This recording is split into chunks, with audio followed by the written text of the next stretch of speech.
Hello, I'm Gigi Pinwill and I'm here to chat about how actors can prepare to be animals on stage.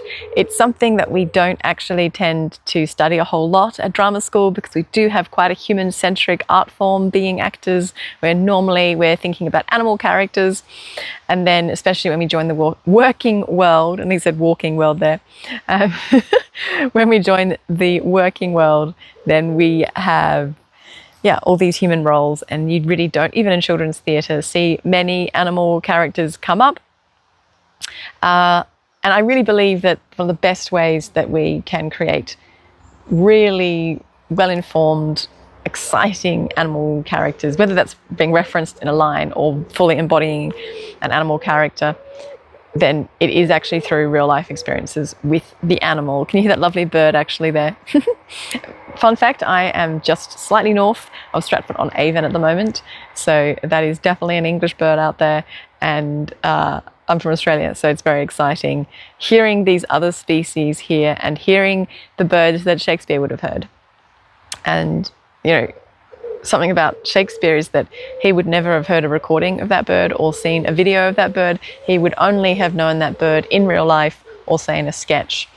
And he was creating from that very real place. And I think it's fantastic if we can also create from a very real place where we're actually seeing these species, whether it be birds or bears or other, where we are able to smell them, which is something that doesn't translate, of course, over in footage. And then the sounds can be more loud, more real in the real life, the way the muscles move, the colours and tones. There's a whole lot that can be missed if we are only ever using, in a sense, secondhand information.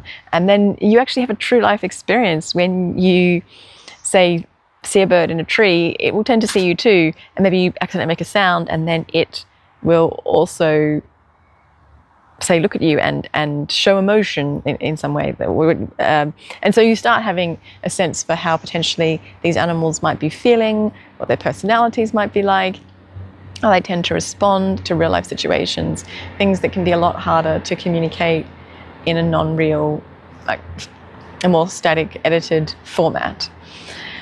If you think of Da Vinci, for example, he saw humans every day, and yet he went and got cadavers so that he could look at the actual veins and bones in the hands and feet, for example, so that he could represent them more realistically. And that's something that just shows how much the more deeply and really and tangibly you are connecting with something, the more you can make it powerful and impactful in your art. So, for example, I have just completed a Churchill Fellowship where I did a global tour exploring wildlife art, wildlife dramaturgy, and as a part of that, I went to Yellowstone National Park and saw a grizzly bear for the first time in real life. And I had seen plenty of footage and films of these incredible bears, but seeing them in real life was really something else. And I realized like their vocal tones had more variation than I had previously computed, and that even on the same day with the same light, they can have very different toning. Some can be darker and some can be lighter. And you might sort of think, oh, is this really important information as an actor? But the more you are deeply seeing and feeling something, the more others can deeply feel and see it. If you're looking at your hand in the middle of a show as a bear, and you are not seeing your hand really anymore, but your mind's eye is seeing a paw with claws and fur of a certain kind, then that just, I even have pins and needles just thinking about that now, because that is instantly so exciting, and it really transforms you, which is really your role as an actor, not to be me, Gigi Pinwill, the human, but to be a grizzly bear, for example, to be a bear chasing a human off the stage in Winter's Tale, for example, or to be a nightingale. And even if I'm a human character referencing a nightingale, for example, in Romeo and Juliet, then if a nightingale is not a very clear thing to me, if it's like, oh yes, I've heard about nightingales, I've read about that, like that word in books a lot or in plays a lot, it's not going to be the same as if I remember, just last week when I was walking along in the wood and there was this nightingale. And obviously we might not be able to pop up into an area where there are nightingales, but the more we can have these kind of real life experiences, even if there's different bird species, but that other bird species hopefully has a connection. It's also, say, a nocturnal bird, for example, or a diurnal bird. Diurnal, by the way, means sleeps at night, so like most humans.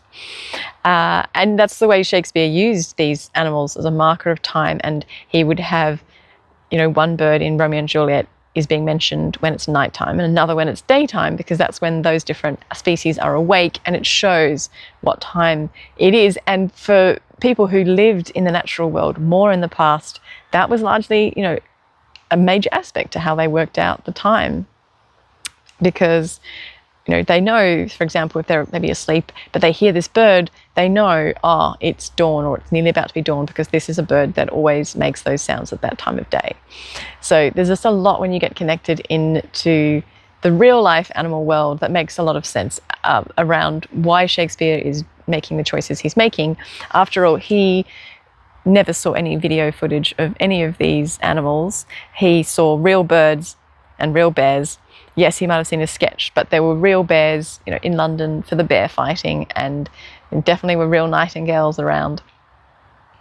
So yeah, it's a wonderful thing to connect so really with our characters, or with the species that we are referencing in the lines of Shakespeare. And be surprised, you know, too, that audiences don't always understand why we're making the certain choices we are, because they haven't realized that animals of a certain kind actually sound like that. You know, they might not realize that birds actually do squawk so loudly, or they might not realize that, you know, bears really do make those kind of grunting sounds, or whatever it is that you're doing. For example, I had an audition years ago now for the Central School of Speech and Drama, and I got through the final round. It was all very exciting. I was in the very last scene, and my partner and I were told to be birds.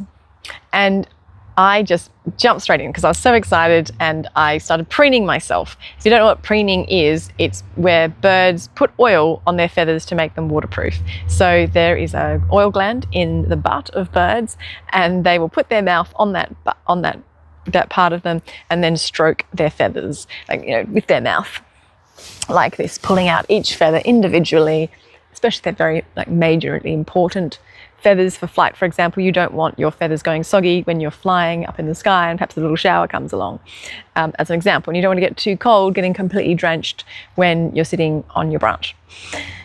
Yeah, so it's a major thing that birds do, and I got stuck into it. And the panelists, though, when I happened to look at them, they looked at me in horror, because on reflection afterwards, they must have been expecting me to behave in like maybe a bird that walks around or flies or sits, and they probably didn't have a really conscious first thought of a bird preening itself. I'd grown up around rescue birds, parrots, for example, who preen themselves quite a bit when they're comfortable around you, and they're not trying to fly away from you, and they're not hungry, so they're not like looking for food, and their main priority is, oh, well, I'm going to keep myself in good shape with some self-care so that I don't get wet.